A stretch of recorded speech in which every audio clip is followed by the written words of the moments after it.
Futbol o'ynaganlar, adin chiqasiz. Varatarda ham yotkizasiz. Orqasiga o'tasiz to'p bilan. Varata bilan siz o'rtangizda 2 metr joy qoldi. 7 metrli varata. Bir tepasiz shtangaga tegib chiqib ketadi-yu.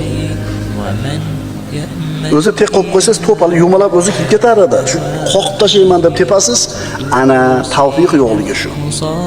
Ha, ba'zida shu ko'z yumib bir tepib olasiz, 3 tasini o'tib kirib ketib qoladi. Tushunarlimi?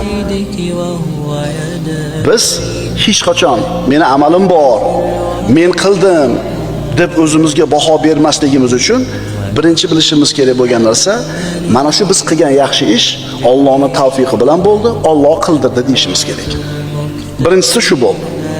Ikkinchisi, agar sizga berilgan ne'matlarga qilgan amallaringizni taqqoslasak, qilgan amalingiz Alloh taolo bergan ne'matning 10dan biriga 100dan biriga ham to'g'ri kelmaydi.